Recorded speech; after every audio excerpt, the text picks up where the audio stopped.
Hello and welcome back to another episode of Inside the Asperger Studios. Are you looking for a therapist who understands those who are neurodivergent?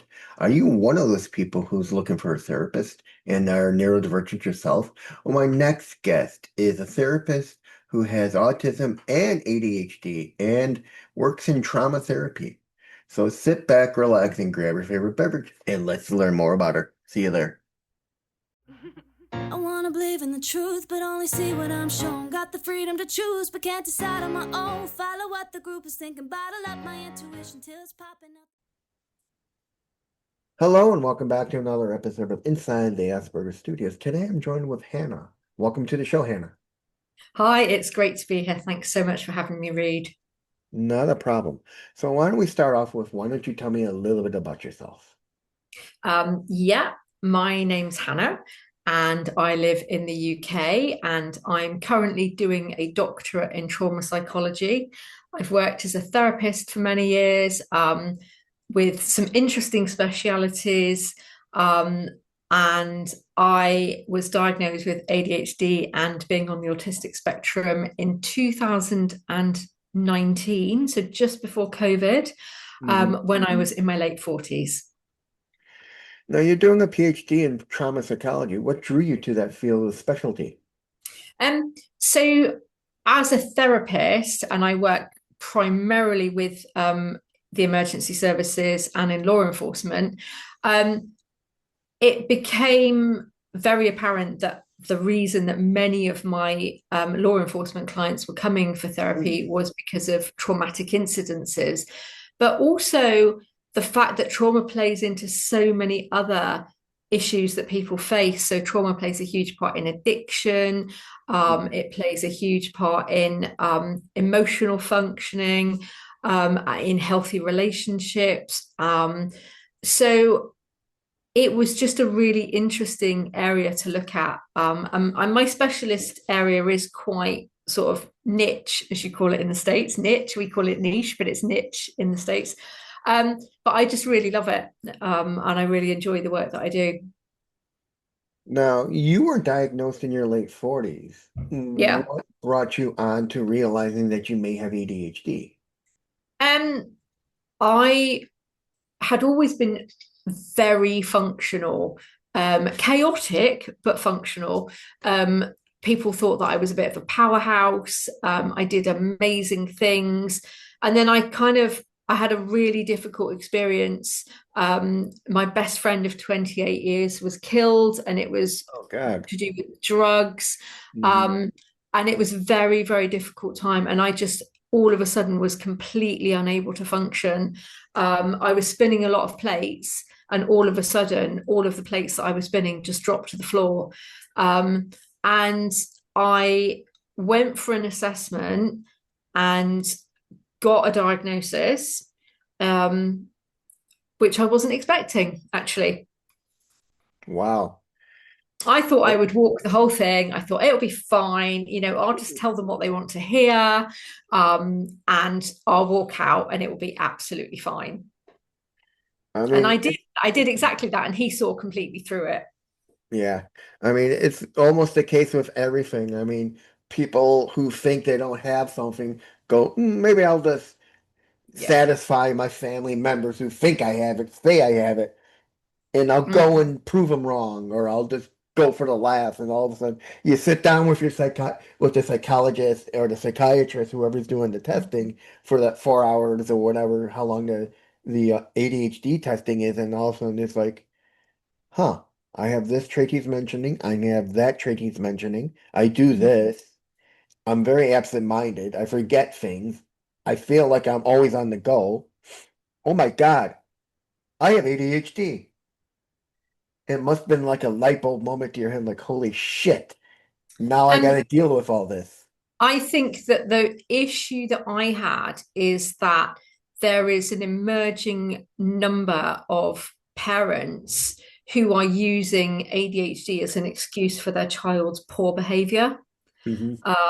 So I have twins, and one of them has what we call the ism. So he calls it his ism. And I could use that as an excuse for his behavior. But actually, what we've done is we've been able to put in strategies he hasn't had a meltdown for about 7 years, Mm. because of the things that we've put in place. And I've taught him to articulate how he feels before it gets to the point where he feels overloaded.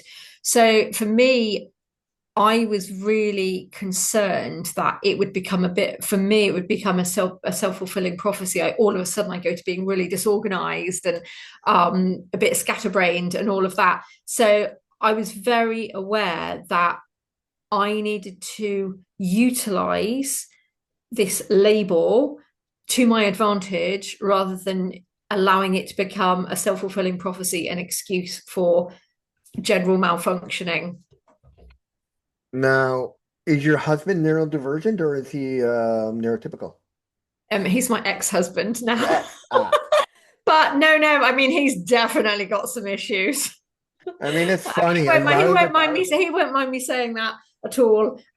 Yeah, he won't mind me saying I that. mean, it's funny because a lot of the married couples I've talked with, either one has got ASD and one's got ADHD, and it's like, how do you guys cope? And it's like, it's just a battle of Mm, him leaving or her leaving the doors, the cabinet's doors open and me closing mm, them, and then that conversation of, listen, you got to close the door when you're done with something.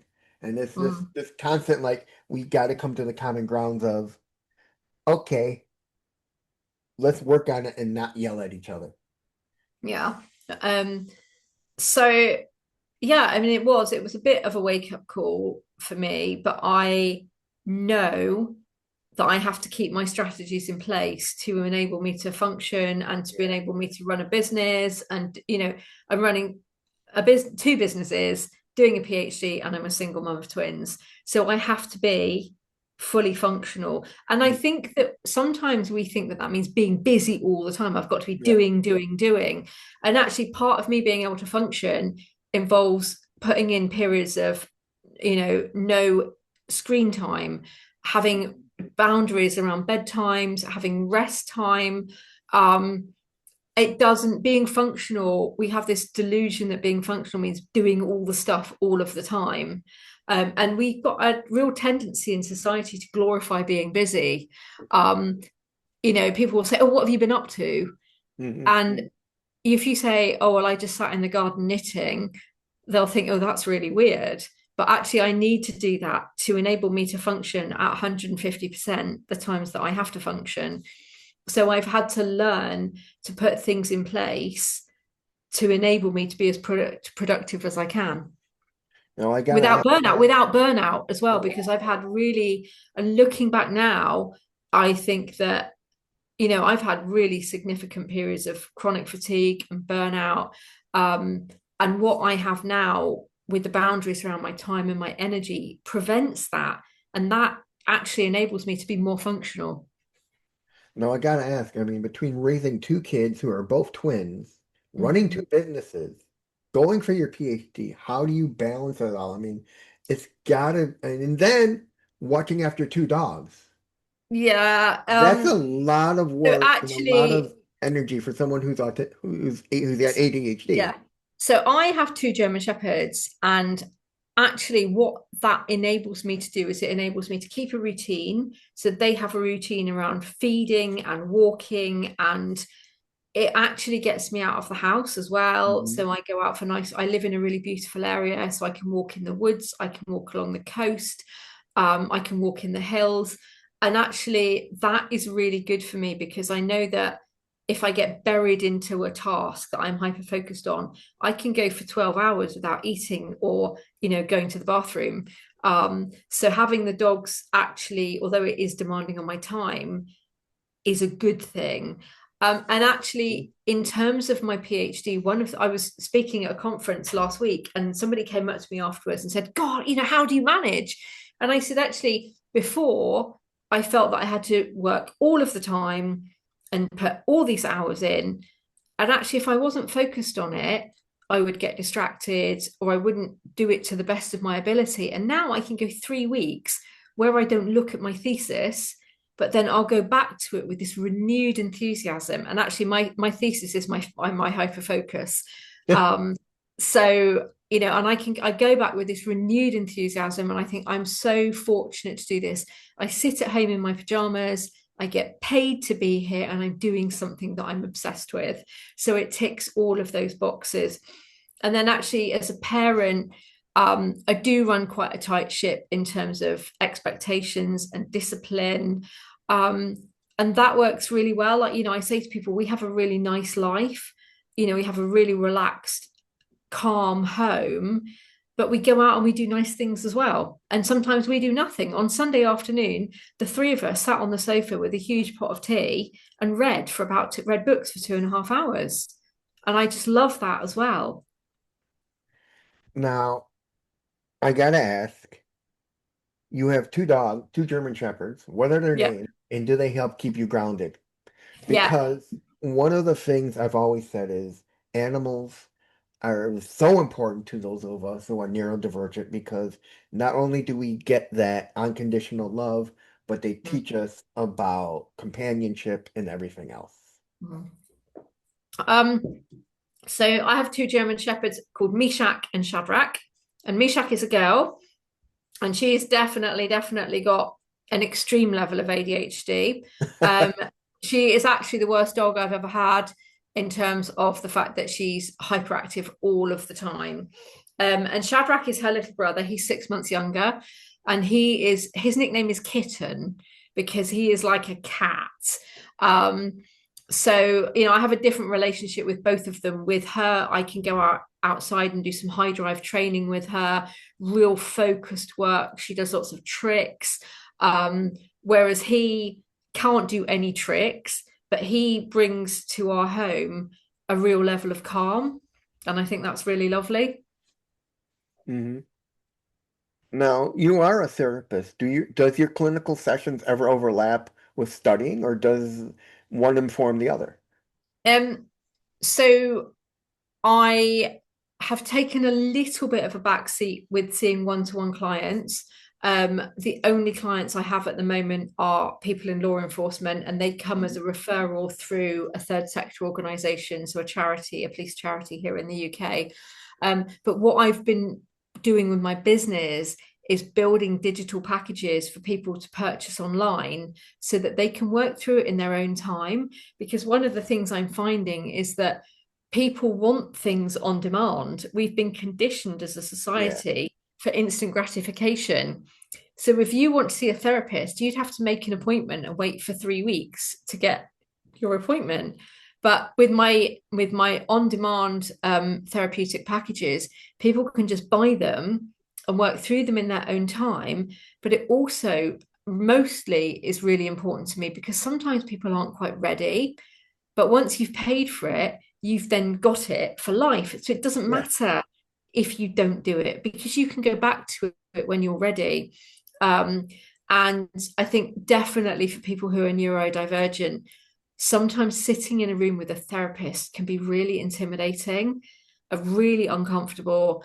And I get that as well. And actually, I do run a couple of group programs. Every couple of months, I do a group program for people that are struggling with food and eating. And I do a neurodivergent friendly one because I remember when COVID happened and everything went on Zoom. And my worst thing was, let's have an icebreaker. And just thinking, this is awful. I hate it so much. So one of my group programs I run is for people, and I say, right, we don't have any small talk, we don't have any icebreakers. We keep the conversation to a minimum unless it's really structured around why we're all here. Because the worst thing for me is when I join a Zoom and everybody says, "Oh, let's go around the room and say where our favorite vacation was and what we had for breakfast," and I just think, "Oh, I hate this so much." So I'm very aware of that. Is that some people see that as a barrier and it Yeah. makes them feel really uncomfortable. It does make me feel really uncomfortable. So I really like the digital side of things because A, I can help more people, and B, I can tailor it to individuals, even though it's online. I really think the problem is people don't understand. Those of us who are neurodivergent, we don't do well with small talk. No, I don't at Hard. all. it's No. taxing. That's why when you see a bunch of us in a room, no one's talking to each other because we don't know No. what to say. We don't know how to start a conversation. We can interject into a conversation our own two pieces, but we can't start one on our own Mm. unless it's something we care about deeply. Yeah. I remember being at a very, very high society event a couple of years ago, and everybody was standing in a circle and they were all talking about the art exhibitions that they'd been to and um, all of these really cultural, really intelligent things. And then there was a guy there who is a really, really top lawyer who is very clearly neurodivergent. And somebody said to him, "Oh, what's your favorite show on TV?" And everybody else had been talking about these really intellectual things that they'd watched on TV. And he just looked at them and went, "I like South Park." And I just thought he is so on my level. And I took him to one side and said, "Look, I'm nearly 50 years old and I love Beavis and Butthead." And that was it was a real moment where I thought, he could have just conformed and come up with some, oh, I like, the archaeology of such and such year or whatever, or I like programs about Pompeii. And he went, "I like South Park." And I just thought, I love this man. It was just brilliant. But for me, it was I just thought, we try so hard sometimes to conform, and that is so exhausting. And actually, the day that I got my first German Shepherd was the day that I decided I wasn't going to make an effort with people anymore. And that was a huge game changer for me. I mean, that's one of the things we shouldn't have to try to make an effort for people Yeah. because we are who we are. Mm. We are so different than everybody else. We think differently. Our minds are wired so differently. When people Yeah. We are wired so differently where a normal neurotypical is they think from A to B, but for us it's A loop to loop to loop to loop Yeah. B because there's And all those actually, but jumping.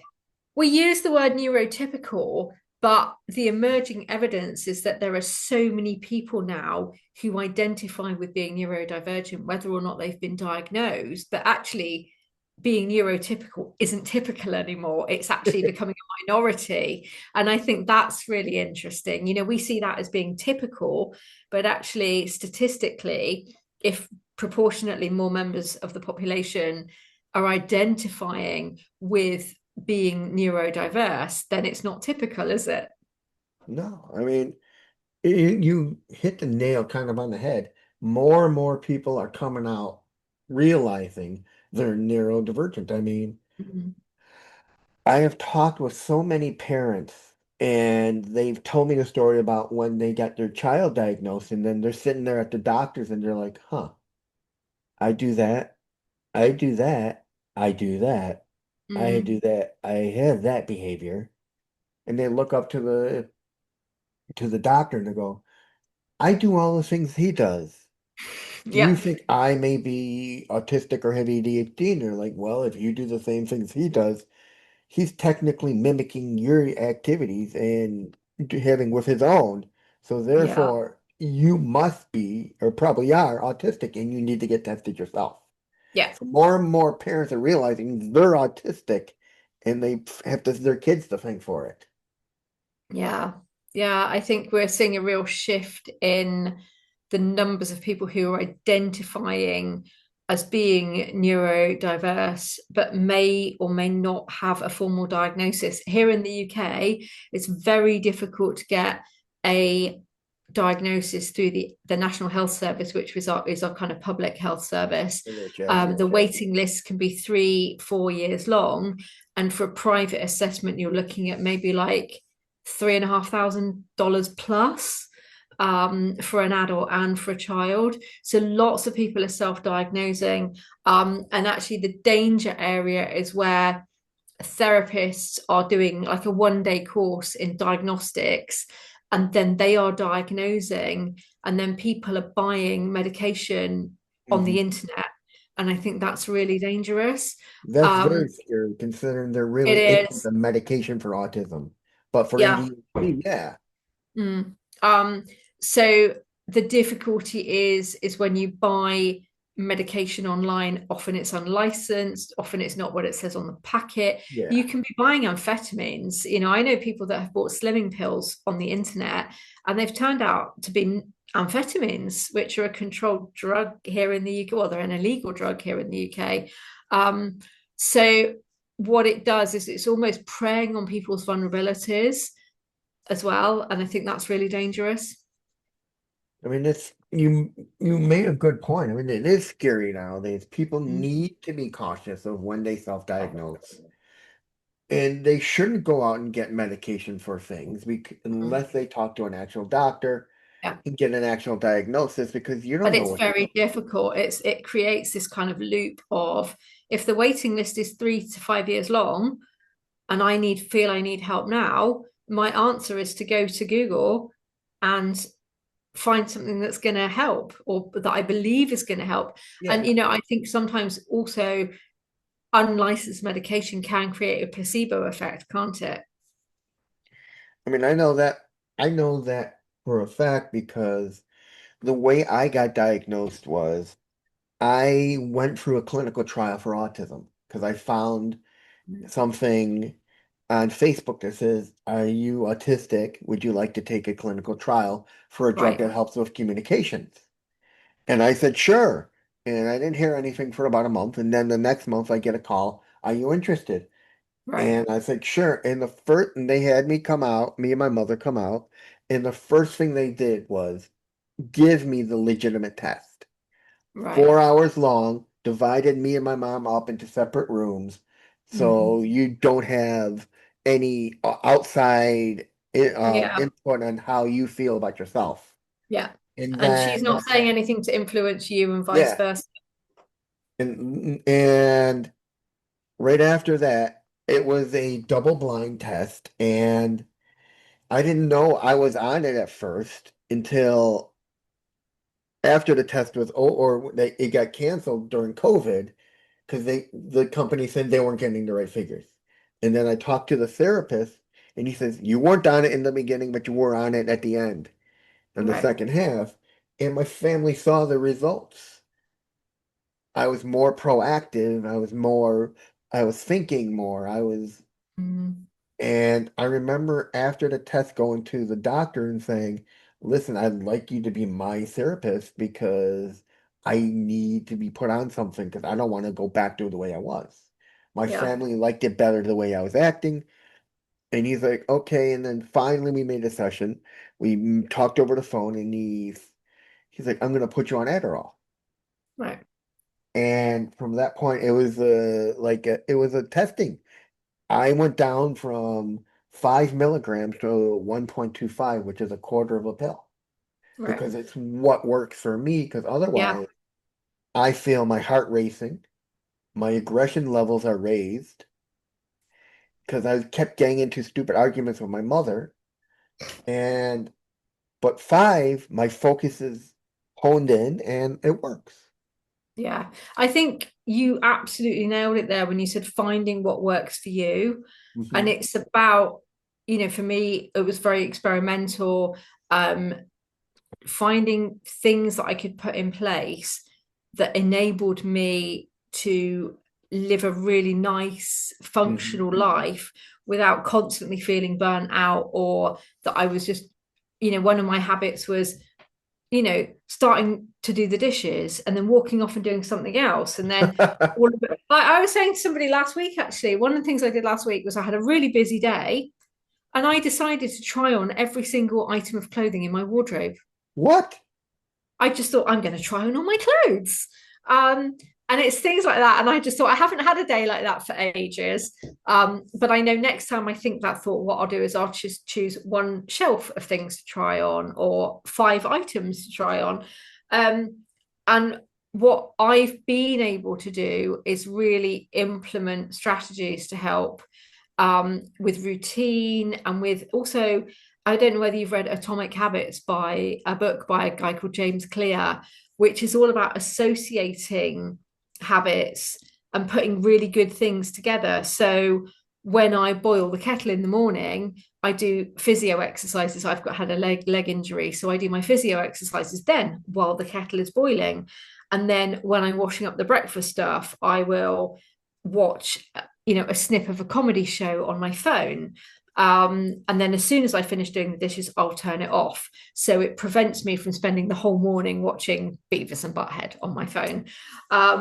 And being able to link up habits and behaviors together really helps enforce and create a positive association. So I've really utilized the knowledge that I got from reading that book. It's really worth doing. And it also says quite a lot about putting bad habits to bed and being able to break bad habit chains as well, which is good. That's funny you mentioned putting on a kettle and walking away from it. I had Yeah. something similar happen to me.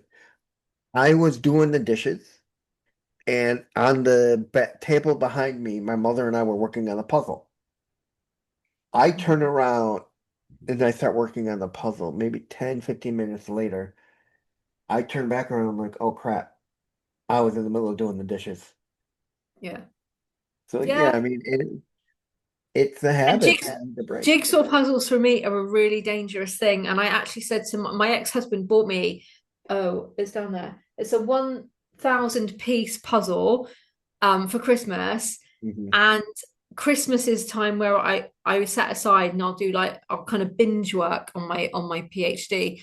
And he bought me this puzzle and I just had to get it out and do it. And basically spent the whole time doing that and not doing what I'm supposed to be doing. So I jigsaw puzzles for me, I can spend 8 hours doing a jigsaw puzzle, and the outside world is just non-existent. So they're a really dangerous thing for me. Mhm.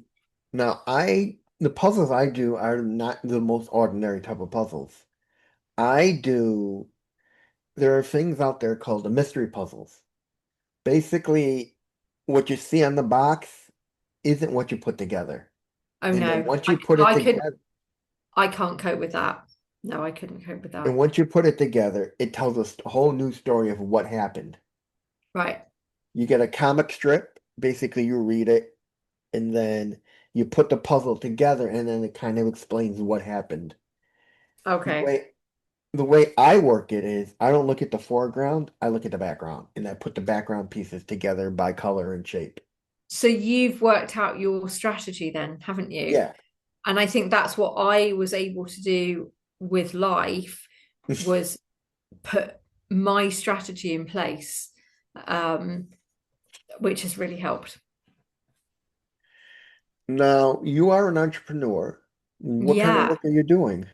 So, what I've really been focusing on is putting my therapy work into digital packages, on demand digital packages. So, I have one for people that struggle around food and disordered eating. When we think about eating disorders, normally immediately we think about anorexia and bulimia, but actually there are 12 to 15 different diagnosable eating issues. And the main one that affects people who are neurodivergent actually is ARFID, which is avoidant restrictive food intake disorder, where people will really only be able to consume one or two different types of food or a Mhm. particular food group. And so putting together digital packages for people, whether or not they have an issue with over consuming calories or with ARFID or any other kind of unusual issues around eating. And then I have one for people that are struggling with their use of pornography. Again, we know that the number of people who are neurodivergent who have issues with pornography is much higher than the general population because you're getting that sexual satisfaction without any interaction with another person. And then I have digital packages for people that are wanting to work through trauma as well. Mm. So that's where I've been putting my time and my energy and my finances. I mean, that's funny you mention ARFID because Yeah. people don't realize it. And I've talked with a woman who's a psychologist who works specifically with those who are neurodivergent Yeah. about ARFID. And she's like, the majority of people that come to her that have ARFID or eating disorders Yeah. are those who are neurodivergent. Yeah. And what people Yeah. don't realize is, and we talked lengthily on this, is that part of the problem arises from the parent. Mm. When a child has a eating sensory disorder, where Yeah. they refuse to eat certain foods because of textures, the Mm. parent forcibly tries to force them to eat. Yeah. And what that does is that creates a new eating disorder. Yeah. And now you have two on one on top of the other. And then now you got to break them of that habit. And Yeah. then that's And what it also becomes very traumatic when you're forced to eat something that is actually repulsive to you, that then reinforces the, the unpleasantness around eating in general. So I can't cope with slimy food, so I cannot eat a yogurt you call them in the States. I cannot eat yogurt, but if I crumble up some, like a rice cake or half a cookie. I won't call it a biscuit because your biscuits are like biscuits and gravy. That is the most disgusting thing in the world. Um, uh, but if I crumble up half a cookie into a yogurt, I can eat it because it doesn't feel slimy. All of a sudden, it has a crunch. And for me, I have to put cucumber in nearly everything I eat mm, because with that crunch, it enables me to eat it. And one of the things that I found personally is I get obsessed with certain foods. Um, and then I eat that food, I eat the same thing for 3 weeks. And then all of a sudden, I can't stand it anymore. So I move on to the next thing. Like I ate hash browns for 3 weeks. My freezer was full of hash browns. And then all of a sudden, I woke up one morning and went, oh my goodness, I do not ever want to see a hash brown again. And then I moved on to, I don't know, whatever it was the next thing. So, but in order for me to have a nutritional balanced diet, I know that there are certain things that I can put in, even if it's like a handful of sunflower seeds. mhm. And if it's got that crunch, I can then eat it, because otherwise my food intake would be very limited, and it would be very much based around ultra processed food, No, I don't know which if you is have. so common for so many people. No, I don't know if you have them in the UK. I know there are yogurts that have like the flip tops that Oh, the have corner. the corners that come with like M&Ms or cookie crumbles or something Yeah. like that. I think it was a Yeah. German company. Yeah, Muller. So we Yeah, do have Muller. those, and that was for a long time actually. Particularly when I worked night shifts a long time ago, they were my go-to food.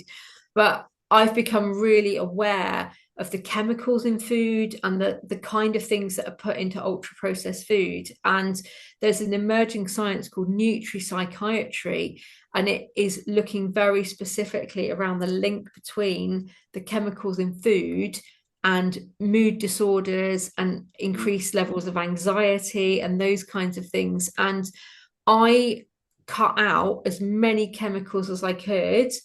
I don't diet, I don't exercise, I hate exercise. And I've lost 40 kilograms just from reading ingredients lists. So Muller, honestly, I love them, and I love the fact that it's like crunch, but there are, I will have plain Greek yogurt with, half a cookie or a handful of seeds in it, which isn't quite as nice as a Muller yogurt, but it works. That's funny you call the whole thing about biscuits and cookies and all that. I mean, when I was in England, it was a whole ordeal with me and my friends, and we're like, even Yep. fries and stuff. It's like Chips and chips fries and and fries. My friend, I'm like, I want fries, and my friend's like, do you mean chips? I'm like, okay, define it for me, please. What's the difference between a chip and a fry? You have both here. What's the difference? one comes in a bag and is cold. Because I know there was this one restaurant in campus that says, we'll make Texas fries for you. I'm like, okay, what are Texas fries? They're the big thick fries. Oh no. No, and Yeah. then there's cookies and crisps. And then Yeah. I It's a, remember, it's a, it is a very different culture. And actually, yes, one of the things, because a lot of my clients and a lot of the people that I work with are in the States, so I've learned this whole new vocabulary around that. I remember for my birthday, I had a couple of my friends, we met up, and I said, you didn't have to bring gifts. My one good friend brings me a gift, and what is it? It's all the staple foods of England. Marmite, crisps, tea biscuits, Crisp. Mm. and jam. Ah. And I'm Now, thinking, what do you think about Marmite then? That's a big question. What do you think about I I didn't eat it. I know I've heard of it. I'm like, I was tempted. I'm tempted. I'm like, okay, what does it taste like? I know there are certain people that say they love it, and there's certain people that hate it. Yeah. And I heard it's salty and it's an acquired taste. Yeah. I love sniffing it. And sometimes I'll just walk into my kitchen and sniff my jar of Marmite, take the lid off, sniff it, and then put it back in the cupboard. Um, but yeah, I don't know. I think I've embraced the whole being different thing. And as when I was a child, I was felt to be like the weird kid. And now I just, I just embrace it. And actually, one of the things that I really love, and I was saying this at the conference last week, is that when you're doing a PhD, Yeah. people think you're dead clever, right? And the No, way that I look at it is that if you look at the spectrum of knowledge, right, and subjects, from, you know, what goes on in space, astronomy, right through to zoology. And then there's this tiny, tiny bit, which is my bit. And actually, I love the fact that I get to sit and do what I'm obsessed with. And it's like I was saying to my children, when your teacher gives you a project at school, and I remember when I was 11 doing a project about chickens. I don't have a chicken. I don't know anyone with chickens, but I loved doing this, cutting pictures of chickens out and sticking them in a book and writing facts about chickens. And I love the fact that my PhD is my obsession. I absolutely love it. And I don't have to do PE. I don't have to do French. I don't have to do all the other crap I hated at school. I just love doing what I love, and it's amazing. no, And I that's have kind of what keeps me going. no, I have to ask, do you think you're also autistic as well? Oh, definitely. Yeah. Um, I think a lot of that's down to the hyperfocus and my obsessions with certain things as well. And I really struggle if plans change or if there is suddenly something becomes different. So, like when the grocery store suddenly decides they're going to move everything around, Mm. like that for me is really, really difficult. Um, Mhm. I really can't cope with that at all. I think Um, I think a lot of us can't cope with that because we're used to things being in a certain spot, and then you go the next day and you realize, wait, wasn't that in aisle yeah, five? Now aisle five yeah, is moved to that side and that's moved to that side. It throws everybody off whack because yeah, now you have to learn a whole new layout of the store. You can't just go in and get out. And especially yeah, for those of us who are neurodivergent who want to go in and get out. Now it's okay, we gotta relearn yeah, the whole way of the store all over again. yeah. And things changing. So, like, imagine if you said, "Hey, let's meet at Starbucks at 10 o'clock tomorrow," and then I'm walking to Starbucks, and you go, "Oh, let's go to Walmart instead." That would throw me into a massive panic. I Even mean, though Walmart might be right next door to Starbucks, but because there's been a change, that that for me is really difficult. people don't realize that when you throw a monkey wrench into our plans, Yeah. it, our minds don't think that way. We think, okay, it's what happens is you change our routine. Yeah. We are creatures, ADHDers, and of us who are autistic or ADHD, we're used to routine. Yeah. You throw a monkey wrench into that routine and say, we're going to do something different. You're throwing us out of the loop, and we Yeah. don't know where to go from there.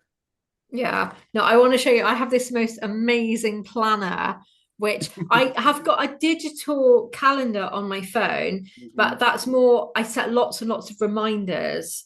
to remind me or to prompt me to do stuff. But this for me is kind of like, color coded post-it notes, and that is another, that's a strategy that I've been able to put in place with my amazing planner to help me just focus on the things that need doing. And I used to write a massive long list of everything I had to do, and then feel like a complete failure because I'd not achieved those things. And now, this plan is amazing. It has, a list of 3 things to achieve in one day. So they're my top things. And then down here is other things. So my focus each day is on doing top things. So tomorrow I need to renew my membership for one of the organizations, professional membership organizations I'm in.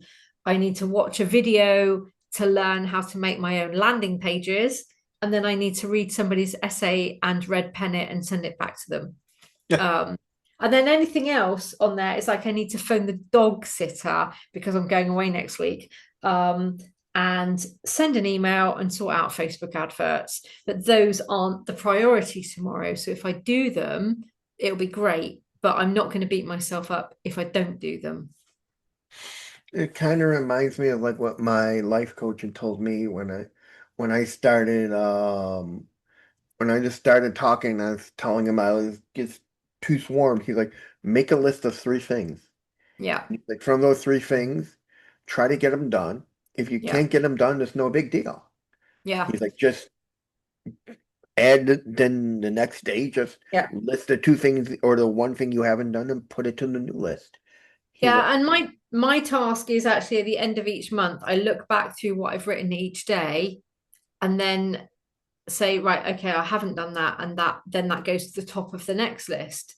But I think, recognizing my capacity is really crucial to keeping me healthy and functional. It's kind of like how bullet journaling is. If you Yeah. got something and it's carried away, you carried it into the next month or the next day. And if you keep moving it, then it goes to the next month. Yeah. And just picking up on what you said about having a coach as well. I think in the States, to comparison with the UK, things like that are so different. So in the States, people go, it's so normal to go for therapy. People factor it into their monthly budget, don't they? My therapist fees, you get it as part of your insurance. And people preempt that they're going to need therapy. Like, so if someone's going to have a baby, they go for therapy because they know that their life is going to change. And, there's no stigma attached to it. Whereas here in the UK, if you were seeing a therapist, it would be a bit of a dirty secret. But coaching has really taken off, but very much in the sphere of people that are high achievers. But I found that the coaching that I've had has been really, really amazing. And I randomly found this guy who used to be like the ex-chief of police or something.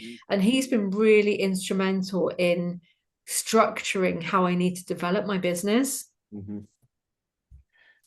Now, people don't realize when they hear the word coach and therapist, that they look at your life so differently.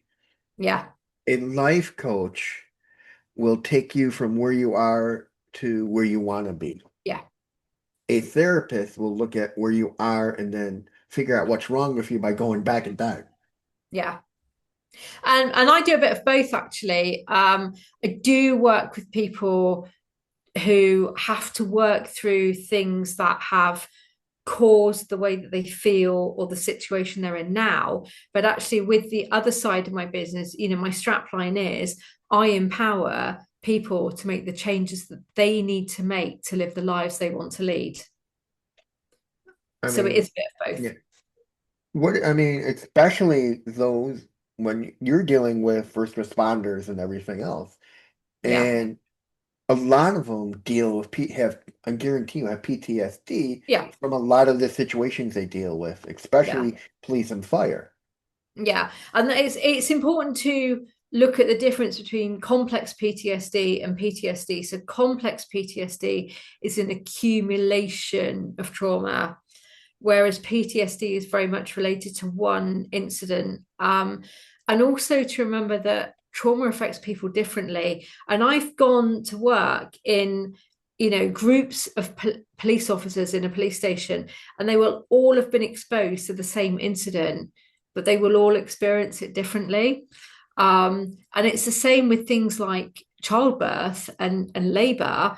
You can have two women who have had very, very traumatic experiences in the delivery room and labor, and one will be profoundly affected for many, many years.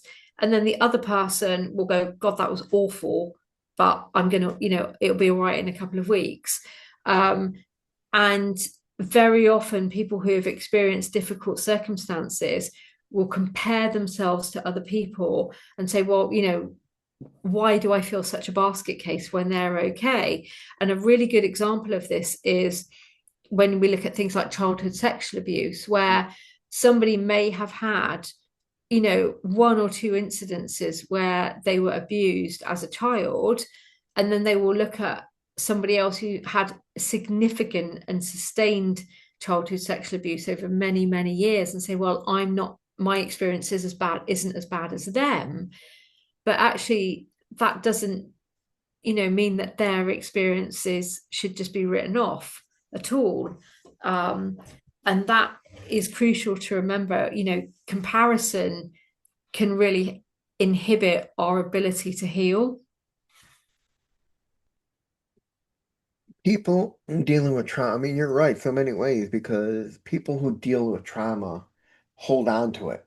Yeah. And they don't realize by doing that, they're causing themselves more pain and more problems in the longer run Yeah. because that trauma builds up, new stuff Yeah. adds on to it, and then more stuff, and then more stuff. And then what happens? You wind up with PTSD from everything that you experienced in life. This is Yeah. why what you're doing is so crucial to help them work through that trauma and say, listen, you need to let go of it. Yeah. And it's not, sometimes it's not about letting go of it, it's about changing the emotions that are attached to it. And when I think about some of the things that I went through as a child, I had the most horrific time at school with being bullied. And I cannot change what happened, but what I have been able to teach myself is to disassociate from the emotions that are attached to it. Um, so, I don't want to go to hypnotherapy and suddenly forget everything that happened. Everybody wants a quick fix, and that would be a very good quick fix.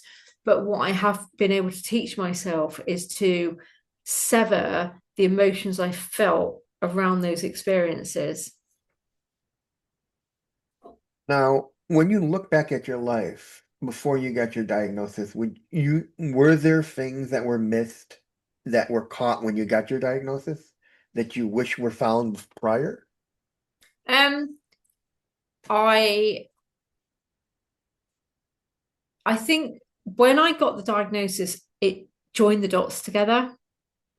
Not immediately, Mhm. um, maybe over a period of time, I think, okay, well, that's why that happens. And, for me, it was very impulsive behaviors. It was, impulsive spending, and lots of things where having the diagnosis enabled me to kind of analyze myself and go, right, okay, I know why that's happening. But like I said earlier, I could have just used it as an excuse, like, oh, I just spend all my money because I've got ADHD. But it has, and it wasn't immediate. But now, I'm very aware of spending, of being responsible with my finances, um, and putting in place the things that I need to enable me to function properly.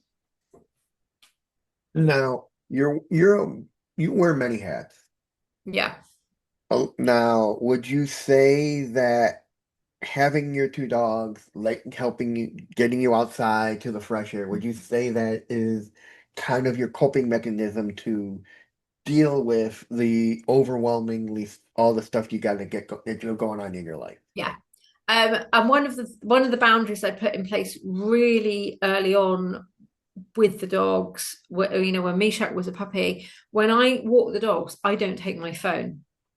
Mm. Um, so that is protective time for me as well. I mean, she's quite a chaotic dog, so she needs 150% attention. I can't be texting or, reading social media when I've got her. But what that did was that created this bubble of protection for me. And now, even if it's 10 minutes walk around the block or a 2 hour walk in the hills, I don't have my phone with me.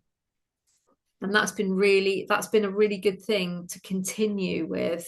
So I know that I have periods of time during the day where I totally take a step back from the world. And the other thing that I do that helps is I don't listen to news on the radio, and I don't read newspapers, and I don't watch TV, because in my mind, if I can't do something to help a situation or to make a change, it's like war or, natural environmental disasters and things like that, then I need to not know about it. And that really helps, because listening to news can be really traumatic in itself. And we had a horrendous tragedy here in the UK in London, and it was called Grenfell Tower, and it was a huge tower block that was, an enormous fire involving lots of fatalities. It wasn't just the fire service come along with a hose and put the fire out. It went on for several days. And I was involved in the post-incident support team around that. And I had to watch lots and lots of news bulletins. I had to read up on it so that when I went into that situation to support the first responders, I almost was immune to what they were going to tell me about their experiences. But that was quite unique to that situation. Normally I shut myself off from the outside world. That's almost like I don't know if you hear about what goes on here in the States. Yeah. That's almost like what we had going on in California with the LA fires, Yeah. where it Yeah. was not just one little fire. This fire, it lasted Yeah. for It weeks. spread, didn't they? Yeah. Yeah. Yeah. I mean, but And you what are I would right. say to that is, if I had like $10 million to donate, that would that would be okay. Or if I was able to get on an airplane and come and support the first responders, that would be okay. But unless I can do those things, I can't know about it. Because Mhm. for me, my coping mechanism is being able to do something about a horrible situation. And if I can't do anything, either financial or practical, then I need to protect myself from that. That kind of reminds me of when I was in school. My therapist, my well-being advisor, disability advisor set me up with a therapist just to get adjusted to Yeah. the living situation and everything for about 6 weeks. And one of the things we talked about is she's like, "What's going on?" And I'm like, "I'm stressed because of I can't do it. I'm worried about everything going on at home." And she's like, "Listen, you can't worry about stuff you have no control over." Yeah. And she's like, "If you forget about everything you don't have control over, you'll be able to be stress free, and you'll be able to Mm. focus on your studies." Yeah. My coping mechanism is living in a bubble, but I don't feel bad about that. I think, maybe 5, 10 years ago, I would have felt guilty about that. But in order for me to live the life that I want to lead, I have to protect myself from the outside world. I mean, that is so important. I mean, if more people didn't listen to the news, I think our lives would be so much better off. Yeah. I mean, because if you think about it, we live in a society that's 90% negative. Yeah.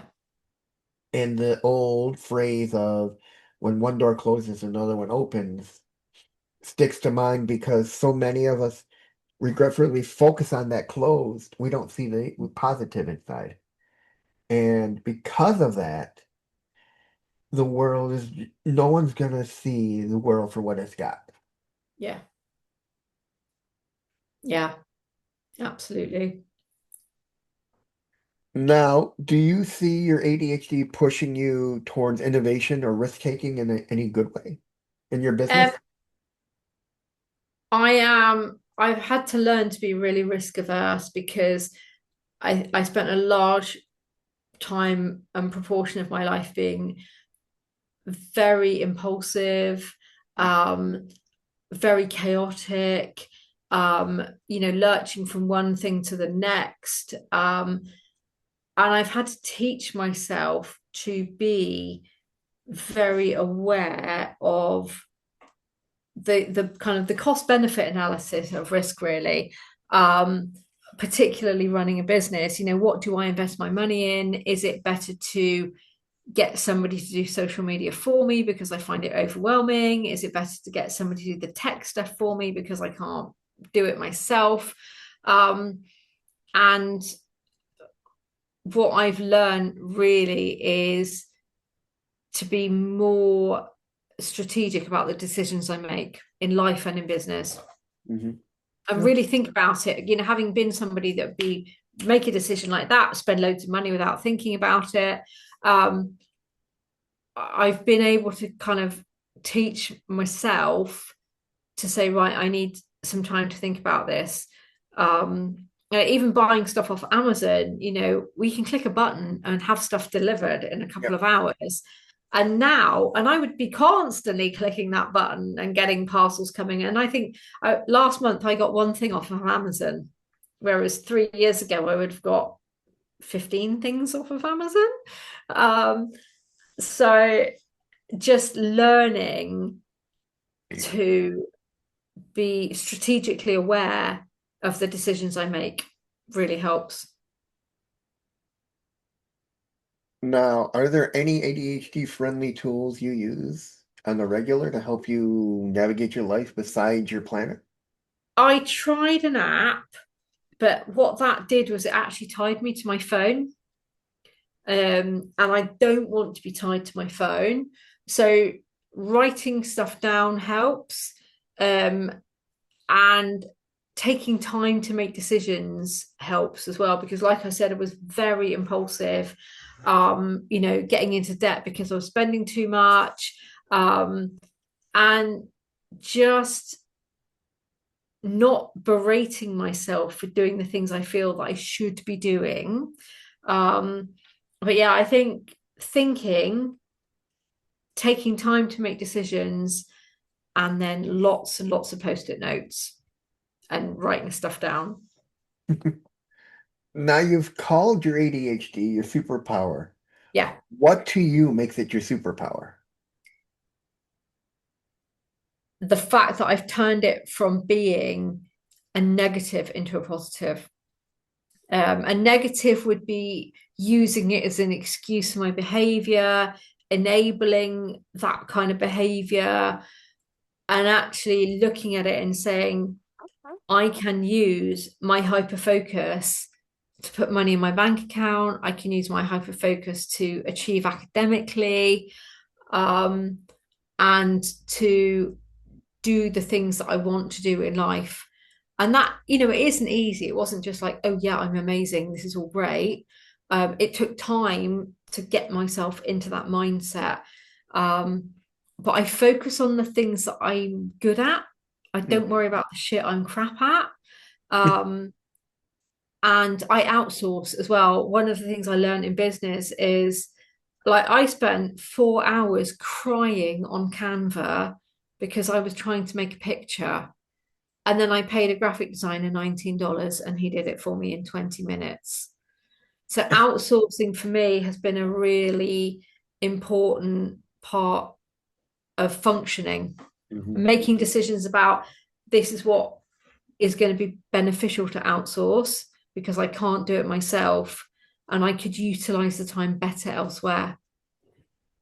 I mean, you hit something that really a nail on the head for everybody, who those of us who are neurodivergent. I mean, that's focus on what you're good at and not what you're Yeah. bad at. And anything Yeah. that you're bad at, outsource. Yeah. And chat GPT, I had to work out some financial stuff recently. And normally that would be very, very stressful. And I put it into chat GPT and got the answers. So I use chat GPT more than Google now. ChatGPT is And a great tool. yeah, and that's really, really helped. And even, in one of my entrepreneur groups, there's somebody that says, you can get it to a breakdown of your time and create a weekly schedule for you. Now, I won't work particularly well with a rigid schedule. If it says like 7 o'clock in the morning, go to the bathroom, 7:10 a.m., eat some breakfast. I can't cope with that level of rigidity, but I do like structure and routine. So I haven't actually done that. But, being able to utilize technology to help, but being able to step away from it when it becomes too much is a good skill.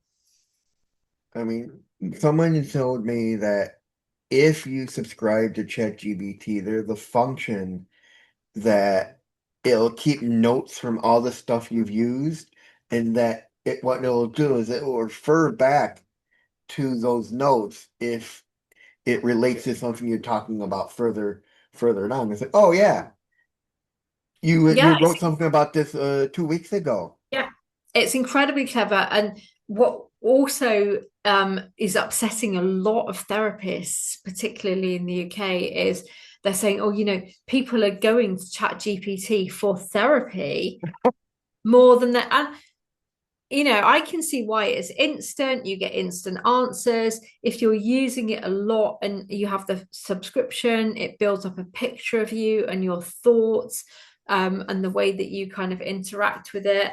And one thing I know as a therapist is that I have to move with the times. Not, like I said, not everybody wants to sit in a room with somebody in a cardigan with a wilting plant. People want instant, they want downloadable. And it's the nature of therapy is changing, and chat GPT and other AI is playing a huge part in that. Mhm. Now, what would you say to someone listening right now in their 30s or beyond and wondering if they might have ADHD too? um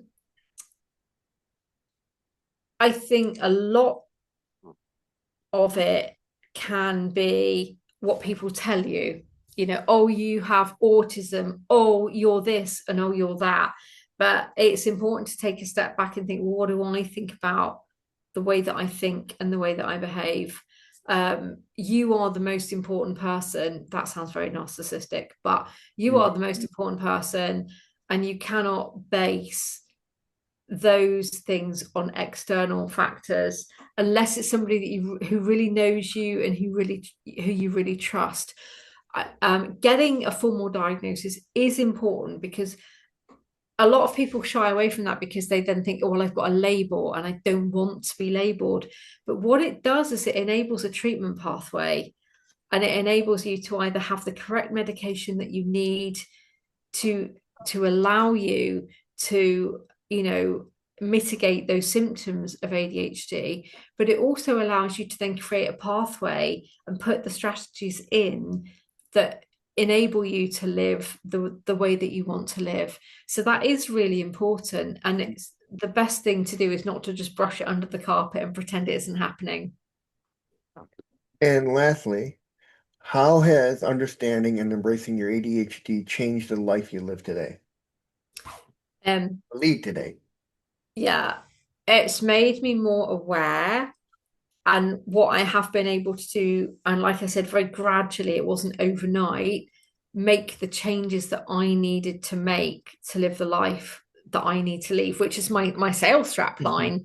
Um, so putting things in place, protecting my time, having technology free time. Um, I don't have a big social circle. I don't really have any social circle unless it's got four legs and a tail. Um, because I've learned the hard way. I think I've been let down by lots of people. And actually, me being very insular, I'm quite comfortable with that. I don't care that I don't have loads of friends. I don't care that I don't go to clubs and do all this really big social stuff.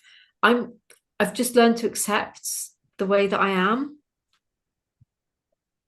I think most people need to learn from that. Just accept for who you are, Yeah, because we shouldn't have to change for the world. The world has yeah. to change for us. And lots of people have gone through life jumping through hoops for other people. Yep. People pleasing was a massive thing for me. You know, I wanted people to like me, I wanted people to validate me, and now I don't care. I really don't care. And finally, where can people find out more about you online? Um, so my website is www.hannahashwell.co.uk. I'm sure you can pop that in the show notes. And then on Facebook, I am Hannah Ashwell Wealth and Wellness. And I have an Instagram with about 3 followers. I'm terrible at Instagram. Um, so yeah, just absolutely awful at social media. And that's it, ladies and gentlemen. I'm Reed Miles. That was Hannah Ashwell. And remember, if you like this episode, please hit that subscribe button and follow me on my podcast. Thank you, Hannah. Thanks, Miles. It was great to chat to you. And